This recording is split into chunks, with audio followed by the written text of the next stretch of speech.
Immortal and Martial Dual Cultivation, episode 37. Untuk melihat video selengkapnya, sahabat bisa kunjungi playlist yang telah Sabta Novel sediakan. Yuk mari, kita berimajinasi bersama dan masuk ke alur ceritanya.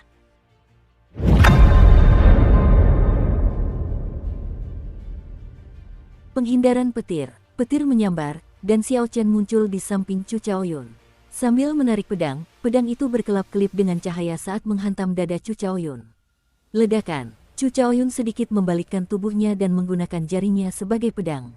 Sebuah cahaya muncul di jarinya saat menangkis pedang Xiao Chen, menciptakan suara yang menggema. Setelah jurus pertama teknik pedang petir terburu-buru diblok, tidak ada cara untuk mengeksekusi jurus-jurus selanjutnya. Xiao Chen segera mengubah jurusnya. Ia berteriak pelan, terbang dengan sayap, tarian 1000 tahun yang tak teratur. Dor, dor, dor, dor. Xiao Chen dengan cepat mengubah posisinya di udara, memancarkan cahaya pedang yang tak terhitung jumlahnya ke arah Chu Chaoyun. Chu Chaoyun berdiri di tanah tanpa bergerak dan menggunakan jarinya sebagai pedang, menciptakan cahaya pedang yang tak terhitung jumlahnya dalam sekejap. Flight on Wings awalnya merupakan teknik bela diri dari sekte pedang berkabut. Chu Chaoyun sangat familiar dengannya. Meskipun ia tercengang melihat Xiao Chen melakukan gerakan ini, ia tidak panik. Meskipun ki pedang ditembakkan belakangan, ia tiba lebih dulu. Ki pedang menari-nari di atas angin dan memaksa Xiao Chen untuk bertahan dari serangan awal. Cahaya pedang menari-nari dan menembaki cahaya pedang, melenyapkannya. Keduanya bertukar ribuan jurus. Konsumsi esens sangat tinggi. Setelah tarian 1000 tahun yang tak teratur selesai, Xiao Chen mundur. Ia melancarkan seni terbang awan naga biru dan melompat ke langit. Terbang dengan sayap, bulan cerah seperti api. Sebuah fenomena misterius muncul di langit. Langit malam yang luas tiba-tiba menutupi matahari yang terik. Bulan purnama perlahan muncul dari cakrawala, memancarkan cahaya lembut. Chu Chaoyun sedikit mengernyit, ia tercengang sambil berpikir, sungguh mengejutkan dia bisa menggunakan tarian 1000 tahun yang tak teratur milik sekte kita. Kenapa dia juga bisa menggunakan Moon Bright Like Fire? Chu Chaoyun menunjukkan ekspresi hati-hati. Ia sangat memahami kekuatan Moon Bright Like Fire. Sebelumnya, pendekar pedang itu mengandalkan jurus ini untuk menjatuhkan seorang kaisar dengan tangannya sendiri. Meski begitu, ekspresinya tetap santai. Xiao Chen belum benar-benar memahami esensi sebenarnya dari gerakan ini, ada kekurangan yang jelas pada fenomena misterius ini. Menunjukkan sedikit keahlian seseorang di hadapan seorang ahli. Chu Chaoyun tersenyum tipis. Kakak, di tengah malam yang gelap gulita, cahaya keemasan tiba-tiba muncul. Pedang di belakang Chu Chaoyun terhunus 1 inci. Dalam sepersekian detik, cahaya keemasan itu meletus. Cahaya keemasan yang tak terbatas terpancar dengan intens dari 1 inci pedang yang terhunus. Senjata suci. Senjata di belakangnya ternyata adalah senjata suci. Xiao Chen merasa sangat takjub saat melihat cahaya yang menusuk itu. Namun, setelah fenomena misterius itu dilepaskan, ia tak bisa lagi mundur, ia hanya bisa berhadapan langsung. Chu Chaoyun berdiri dengan tangan di belakang punggungnya dan menatap Xiao Chen dengan acuh tak acuh. Ia mendengus dingin dan pedang itu kembali ke sarungnya. Cahaya keemasan yang berkobar melesat ke sekeliling, berubah menjadi bayangan pedang yang tak terhitung jumlahnya. Pemandangan malam yang menyelimuti langit kini bagaikan kaca yang retak-retak. Sesaat kemudian, terdengar alunan melodi yang tak terhitung jumlahnya, pemandangan malam itu lenyap sepenuhnya.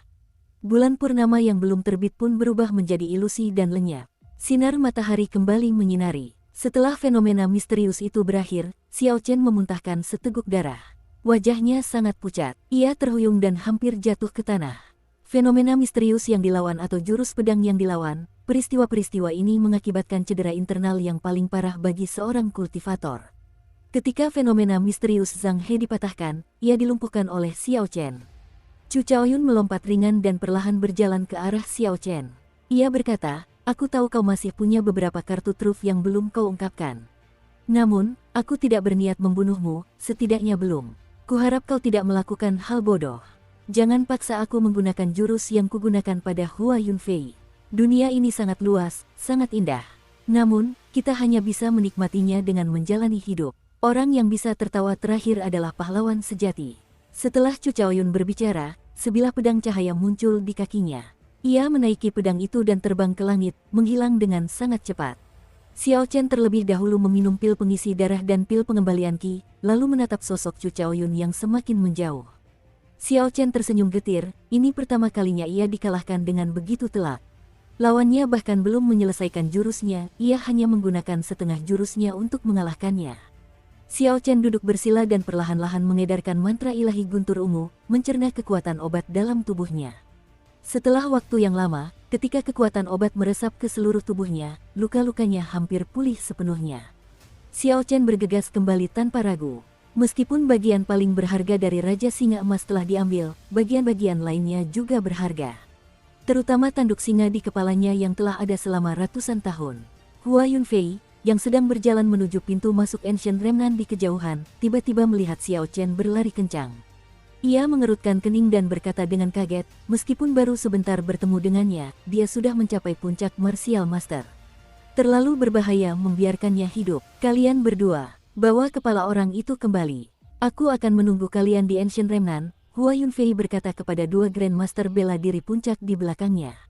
Ia merasa sangat disayangkan, ia harus menjelajahi Ancient Remnant dan tidak bisa melakukannya sendiri.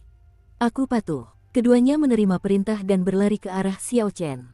Xiao Chen selalu menjaga indera spiritualnya tetap tajam di lembah Raja Binatang.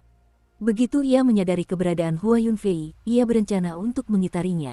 Namun, ia tidak menyangka akan ketahuan sebelum sempat melakukannya.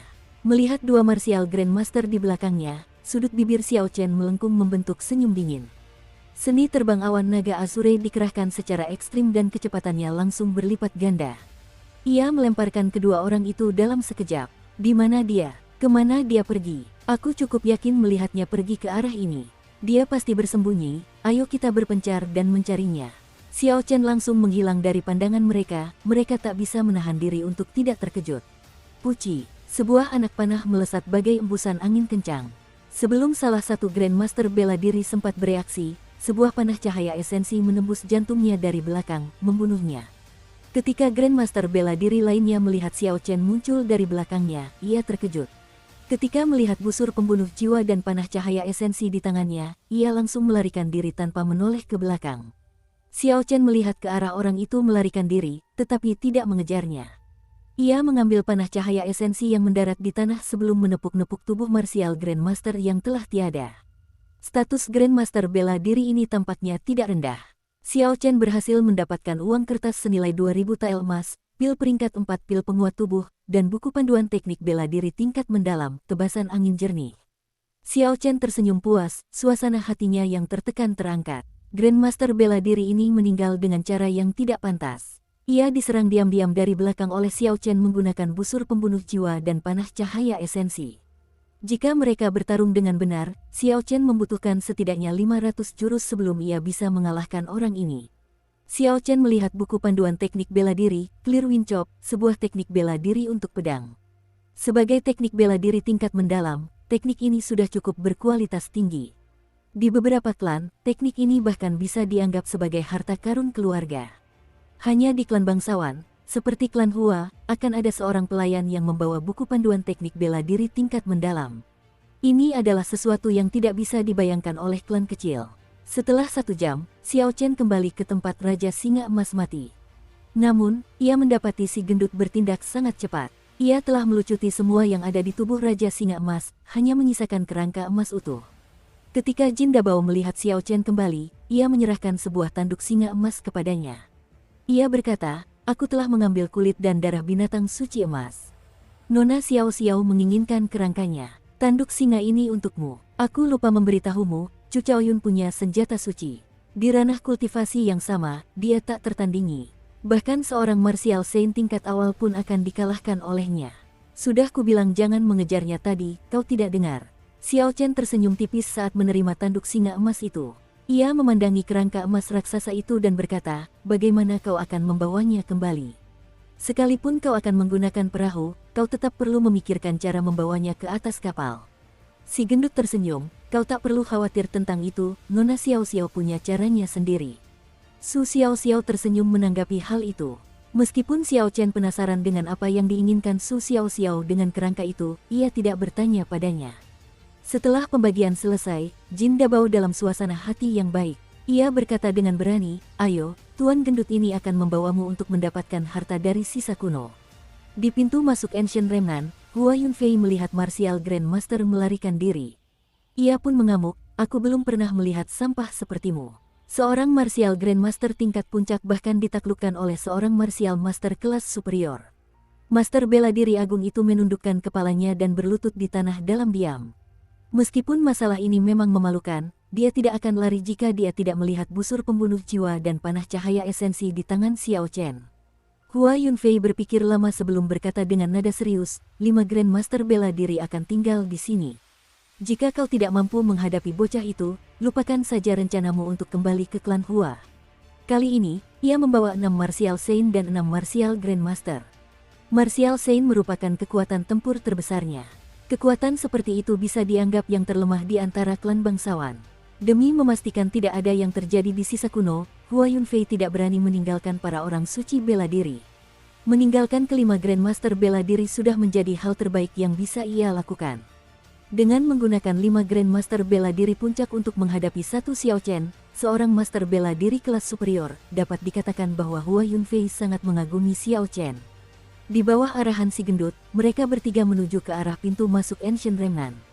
Sepanjang jalan, Xiao Chen mengukir tanduk singa emas pemberian si gendut. Su Xiao Xiao dan Jin Dabao sangat penasaran dengan tindakan Xiao Chen.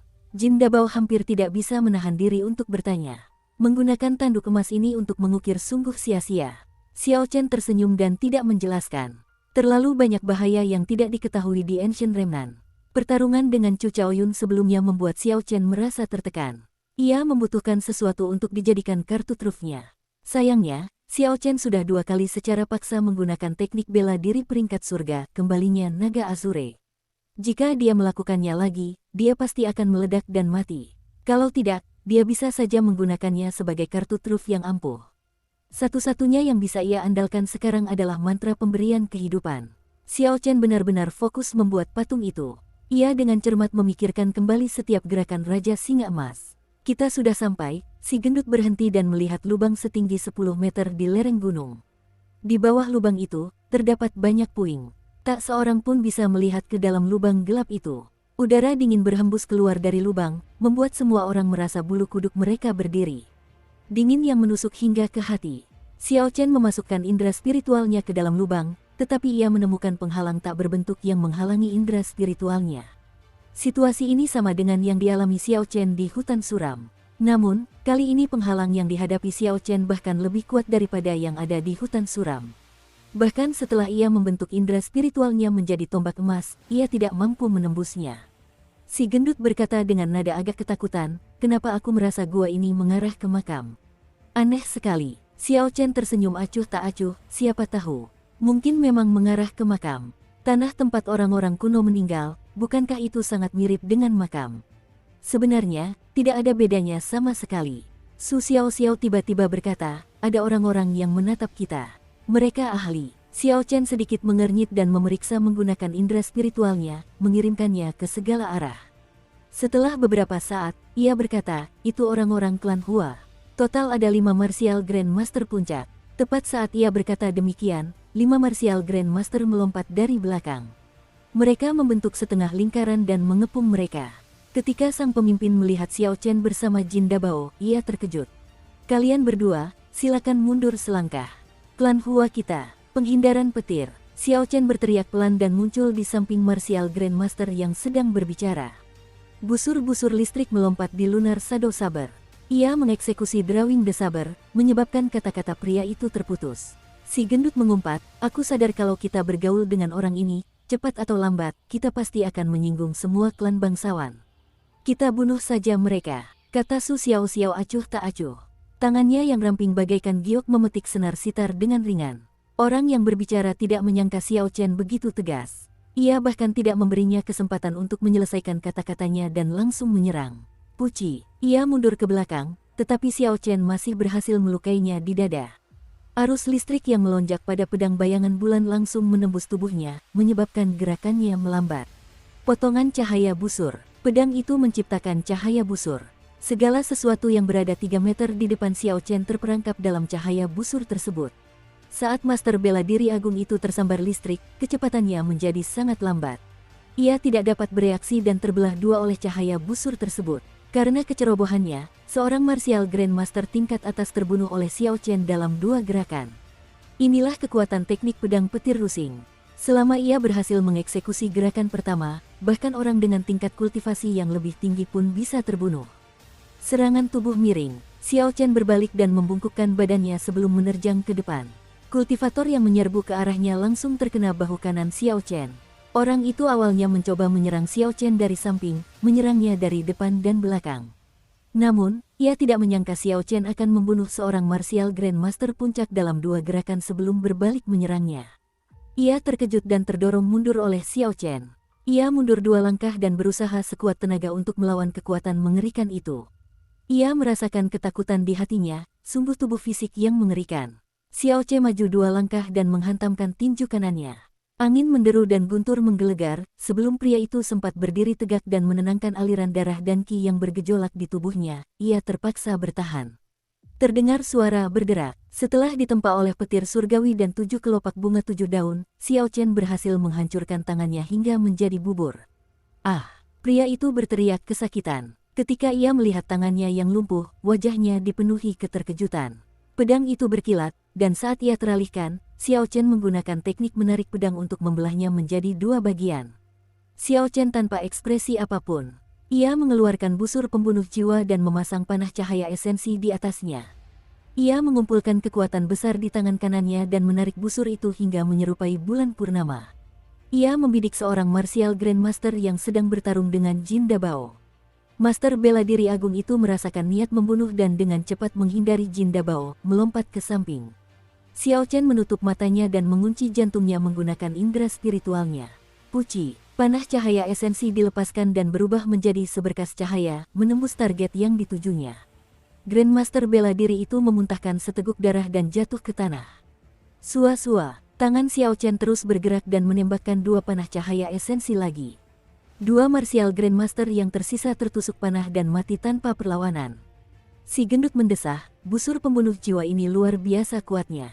Siapapun yang ditembaknya pasti mati. Orang ini juga luar biasa kuatnya. Konon katanya, menarik busur pembunuh jiwa membutuhkan kekuatan 500 kg. Bayangkan saja dia bisa menembakkan 3 anak panah terus-menerus. Su Xiao kembali membawa sitarnya dan raut terkejut terpancar di mata indahnya. Potensi busur pembunuh jiwa tidak berhenti di situ. Selama tubuh fisik penggunanya cukup kuat, bukan tidak mungkin untuk melampaui kekuatan 5.000 kg. Saat itu, mantan penguasa istana Heavenly Crave Manor mengerahkan seluruh tenaganya untuk membuat busur pembunuh jiwa. Namun, ia mendapati tak seorang pun bisa menariknya kembali karena esens tak bisa digunakan dan hanya kekuatan fisik yang bisa diandalkan. Itu ditinggalkan di gudang Manor. Ketika mantan Tuan Manor meninggal, Tuan Manor yang baru langsung menjualnya. Entahlah, seperti apa ekspresi mereka jika melihat situasi ini sekarang. Si gendut bertanya dengan rasa ingin tahu, Tuan Manor tua itu. Kenapa dia menempa busur roh yang tak bisa ditarik kembali oleh siapapun? Apa dia tidak melakukan apapun setelah makan? Catatan, tidak melakukan apapun setelah makan adalah pepatah Cina yang menggambarkan waktu luang yang terlalu banyak. Su Xiao mendesah samar. Ia berkata dengan nada melankolis, itu agar dia bisa membalas budi, jadi dia mencurahkan seluruh energinya untuk itu. Xiao Chen menyimpan busurnya dan mengambil panah cahaya esensi di tanah. Kekuatan busur pembunuh jiwa yang dipadukan dengan panah cahaya esensi jauh melampaui imajinasinya. Terlebih lagi, ia merasa potensi penuh busur pembunuh jiwa belum sepenuhnya terwujud. Setelah mengambil panah cahaya esensi, ia mulai mengumpulkan rampasan perangnya, menepuk-nepuk tubuh para Grandmaster bela diri ini. Melihat hal ini, si gendut segera mulai beradu dengan Xiao Chen. Dukung terus channel YouTube Sabta Novel. Orang-orang ini benar-benar kaya. Hanya dengan menggeledah 2 di antaranya, mereka berhasil mendapatkan 3.000 tael emas dan beberapa botol pil berkualitas. Si gendut tersenyum gembira sambil memegang uang kertas emas itu. Xiao Chen tak peduli padanya. Ia menembakkan beberapa aliran api sejati guntur ungu ke mayat-mayat itu, membakar mereka hingga menjadi abu. Ia menatap lubang hitam pekat di depan mereka dalam-dalam dan melangkah masuk tanpa ragu. Jin Dabao dan Su Xiao segera mengikutinya. Semakin dekat mereka ke lubang itu, semakin pekat udara dingin yang menusuk. Hal itu membuat orang-orang merasa takut dan menggigil kedinginan. Setelah mereka bertiga mengedarkan sedikit esens, mereka merasa sedikit lebih baik. Di dalam lubang gelap itu terdapat jalan setapak beraspal yang panjang. Suasananya sunyi senyap saat mereka menyusuri jalan setapak itu. Mereka bertiga tak berkata apa-apa, bahkan si gendut yang cerewet itu pun tetap diam. Mereka bertiga berjalan entah berapa lama sebelum setitik cahaya muncul di hadapan mereka. Xiao Chen merasa gembira dan ia mempercepat langkahnya. Tak lama kemudian, sebuah istana bawah tanah yang luas muncul di hadapan semua orang. Catatan, istana bawah tanah biasanya merupakan bagian dari makam kekaisaran. Cepat, lari, mayat-mayat di peti mati keluar. Banyak kultivator klan Duanmu sudah mati. Ada binatang iblis di sini. Apa ini benar-benar sisa kuno? Mengerikan sekali. Sebelumnya, ada seseorang yang terinfeksi ki iblis, dan seketika ia menjadi iblis. Sebelum mereka bertiga sempat bersukacita, sekelompok besar kultivator berlari dari depan. Mereka jelas berniat melarikan diri. Kelompok itu langsung merasa khawatir. Fatih Jin sedikit terdiam sebelum berkata, ada apa? Kenapa semua orang lari tunggang langgang? Xiao Chen menahan seorang kultivator untuk bertanya apa yang sedang terjadi. Kultivator itu menjawab, mengatakan bahwa klan Duanmu membuka peti mati kuno berwarna hitam di istana bawah tanah. Mayat di sana benar-benar hidup kembali dan mulai membunuh semua orang yang dilihatnya. Selanjutnya, di sungai yang tenang di istana bawah tanah, banyak binatang iblis yang mirip kelelawar tiba-tiba muncul. Mereka sekuat binatang iblis tingkat 5, dan mereka datang dalam jumlah besar.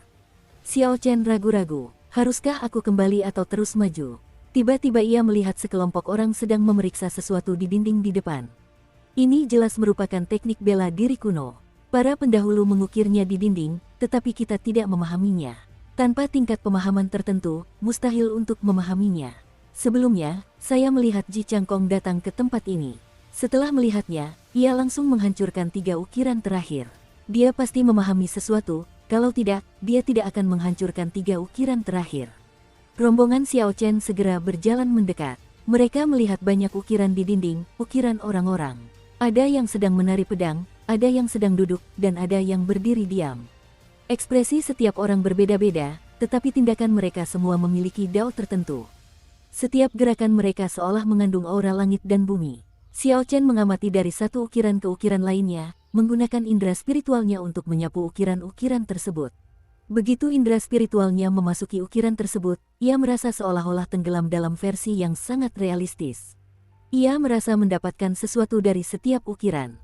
Mantra ilahi guntur ungu ternyata berputar secara otomatis. Ia merasakan sensasi aneh. Ketika mencapai ujung, ia menemukan 3 ukiran terakhir telah dihancurkan oleh seseorang.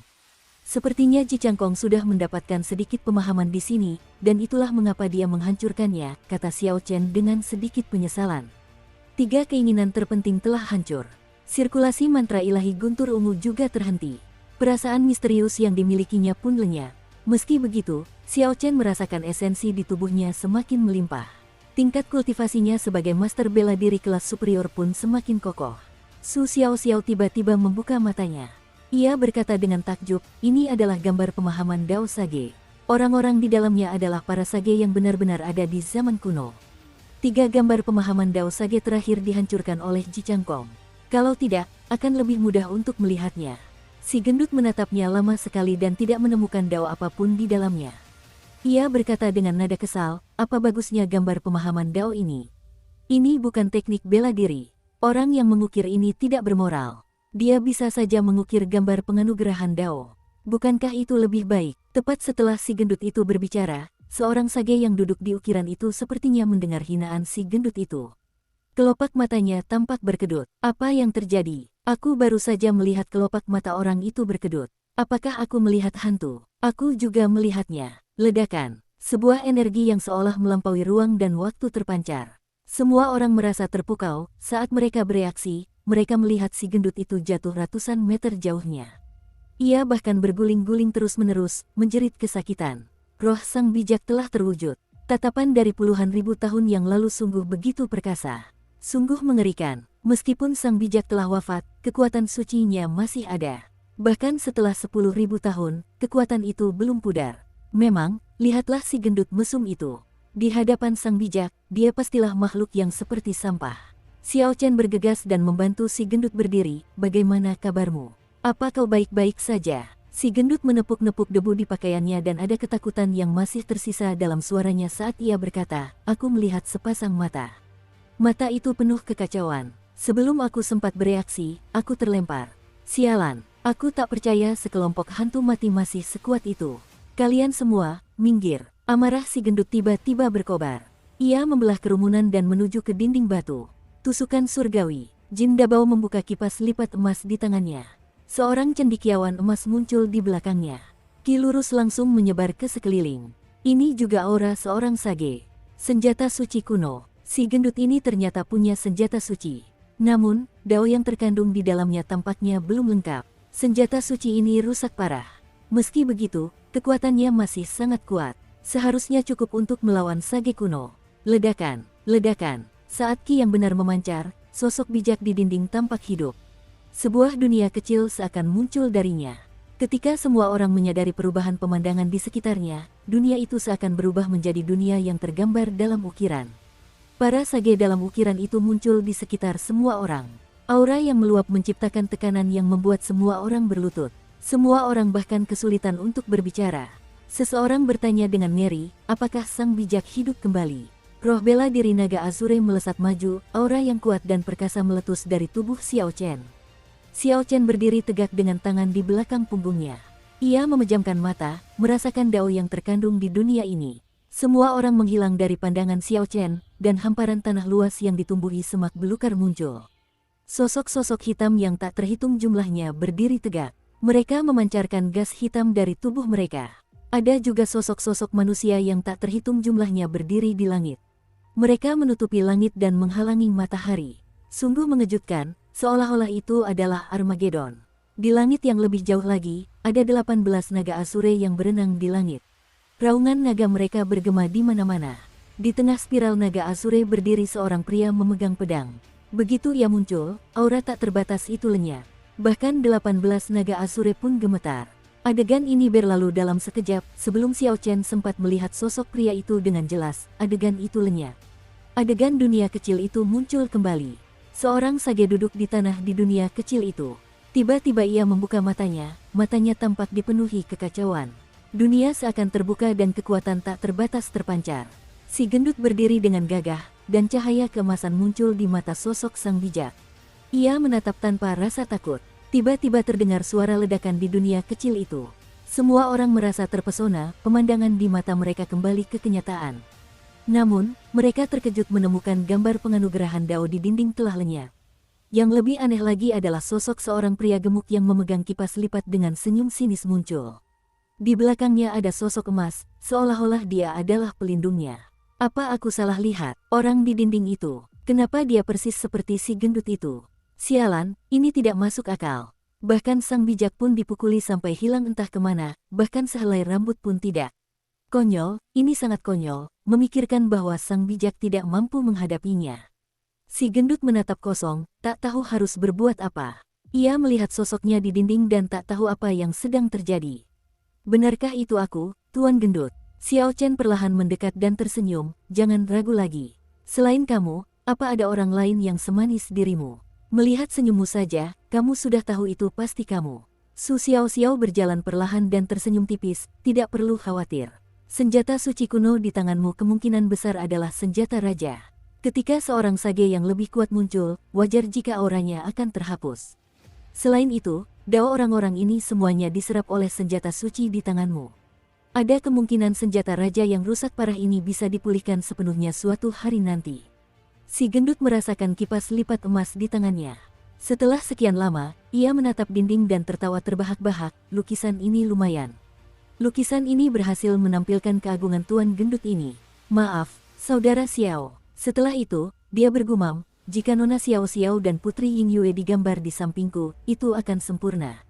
Ledakan, ada garis hitam di wajah Su Xiao, sitar berat itu menghantam kepala Fatih Jin. Fatih Jin segera menjelaskan, Nona Xiao, jangan marah.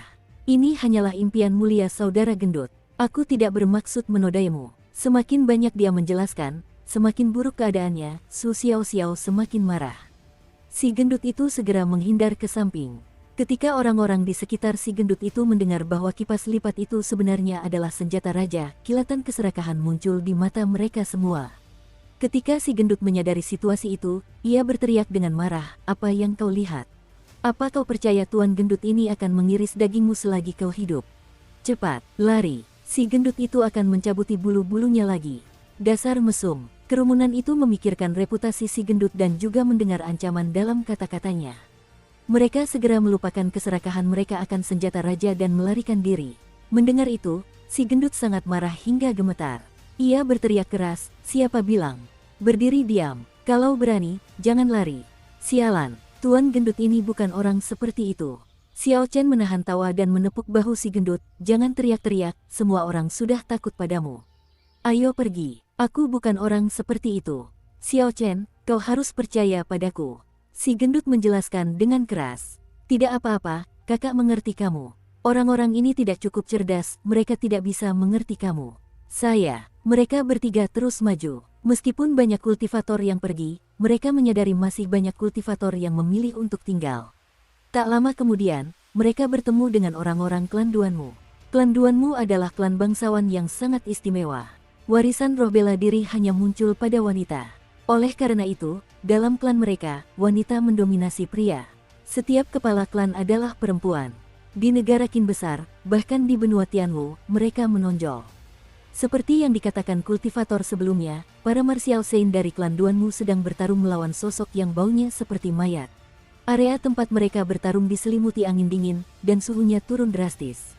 Para kultivator di sekitarnya berdiri berjauhan.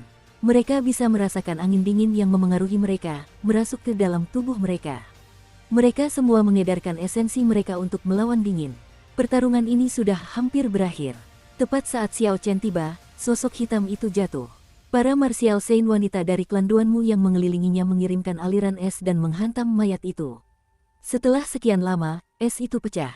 Sebuah kerangka ungu muncul, begitu pula baju zirah emas yang berkilauan. Ini mayat seorang raja bela diri kuno. Kerangkanya sudah berubah menjadi ungu, tinggal selangkah lagi untuk menjadi seorang sage. Battle armor itu juga benda kuno. Pertahanannya pasti sangat mengejutkan. Meskipun klan Duanmu kehilangan dua martial saint, itu sepadan. Duanmu King berjalan mendekat dan memasukkan kerangka ungu dan armor pertempuran emas ke dalam cincin spasialnya. Lalu, tanpa ekspresi, ia memimpin klan Duanmu menuju peti mati di sampingnya. Duanmu King mengambil sebuah buku emas dari peti mati hitam. Ia menepuk-nepuk debunya dan membukanya perlahan. Saat dibuka, buku itu memancarkan cahaya redup. Kata-kata emas yang tak terhitung jumlahnya melayang keluar dari buku itu, mereka padat, seperti kitab suci. Sayangnya, tak seorang pun di sini yang memahami teks kuno itu. Namun, dao yang berfluktuasi di dalamnya memberitahu orang-orang bahwa ini bukanlah benda biasa. Klan Duanmu telah meraup untung besar kali ini. Mereka bahkan mendapatkan teknik bela diri kuno. Kita hanya tidak tahu teknik bela diri macam apa itu. Terlepas dari jenisnya, teknik bela diri yang dikubur bersama Raja Bela Diri kuno bukanlah teknik biasa. Ini kata-kata kuno. Aku sama sekali tidak mengerti satupun. Sial. Xiao Chen berpikir, kata-kata kuno yang melayang di udara ini sebenarnya adalah aksara Tiongkok tradisional bumi. Ia segera mengamati dengan saksama dan mengingat semua kata yang melayang di udara. Catatan, Tiongkok sekarang menggunakan aksara Tionghoa yang disederhanakan. Ada beberapa negara yang masih menggunakan aksara tradisional, seperti Hong Kong atau Taiwan. Jika seseorang dapat memahami aksara sederhana, aksara tradisional tidak terlalu sulit, keduanya terlihat serupa, meskipun lebih rumit. Duanmu King memandangi kata-kata kuno yang melayang di udara. Ia sedikit mengernyit, bergumam dalam hati, semuanya kata-kata kuno. Aku ingin tahu apakah para tetua di klan mampu menerjemahkannya sepenuhnya. Tepat ketika Duanmu King hendak memasukkan teknik bela diri kuno ke dalam cincin spasialnya, seorang saint bela diri berpakaian biru yang bersembunyi di antara kerumunan tiba-tiba melompat keluar dan menerjang Duanmu King. Sang santo bela diri berpakaian biru telah memilih waktu yang tepat. Ia tidak menargetkan saat pertama kali ia memperoleh teknik bela diri kuno, atau kapanpun setelahnya. Ia memilih waktu saat ia akan menempatkannya di cincin spasialnya. Saat itulah klan Duanmu paling santai. Selain mengamati, Duanmu King juga mempelajari teknik bela diri kuno dalam waktu yang lama untuk memancing orang-orang yang berniat jahat. Awalnya, mereka pikir tak akan ada yang berani merebutnya. Siapa sangka, seorang martial saint puncak tiba-tiba muncul di akhir. Sang bijak bela diri berpakaian biru itu sangat cepat. Ia muncul di hadapan Duanmu King dalam sekejap dan merebut buku panduan teknik bela diri kuno dari tangannya. Lalu ia melesat maju dengan panik. Para kultivator di sekitar terkejut. Mereka tak pernah menyangka akan ada yang mengincar klan Duanmu. Meskipun 2 martial saint klan Duanmu gugur, masih ada 6 martial saint dan 10 martial grandmaster. Kekuatan itu bukanlah sesuatu yang bisa dihadapi sendirian. Duan Muking tertegun sejenak, lalu wajahnya yang cantik berubah dingin. Suhu di sekitarnya terasa turun 100 derajat. Ki dingin yang tak terbatas menyebar di udara. Kecepatan martial Saint itu langsung melambat. 6 Santo Martia di belakangnya juga bereaksi. Dengan suara "Ci", 6 pilar es menjulur dari tanah dan berubah menjadi sangkar, mengurung Santo Martia berpakaian biru itu. Merusak, sang martial Saint berpakaian biru berteriak keras. Gelombang energi melesat keluar dari tubuhnya dan 6 pilar es hancur berkeping-keping. Pria berpakaian biru itu berhasil lolos dari penjaranya. Namun, ia belum bisa bersantai. Tepat saat ia melangkah keluar, 6 pilar lain muncul lagi, menjebaknya sekali lagi. "Hancurkan!" teriak martial Saint berpakaian biru sekali lagi, sambil melepaskan gelombang energi lagi. Kandang itu hancur lagi dan ia pun lolos lagi. Boom, boom, boom, boom. Setiap langkah yang diambil oleh Saint Martial, ia akan terperangkap lagi. Ia akan menembakkan gelombang energi untuk melepaskan diri setiap kali. Namun, ia menggunakan banyak esens dalam prosesnya. Akhirnya, waktu yang ia butuhkan untuk melarikan diri semakin lama. Dari yang awalnya hanya membutuhkan sesaat, kini ia membutuhkan beberapa tarikan napas untuk nyaris menghancurkan pilar-pilar es. Dahinya dipenuhi keringat, jelas esensinya sudah habis. Xiao Chen mengulurkan indera spiritualnya. Ia melihat ke 6 orang suci bela diri klan Duanmu memiliki benang es tak terlihat di bawah kaki mereka. Ada cahaya kristal yang mengalir di benang tersebut, membentuk formasi aneh.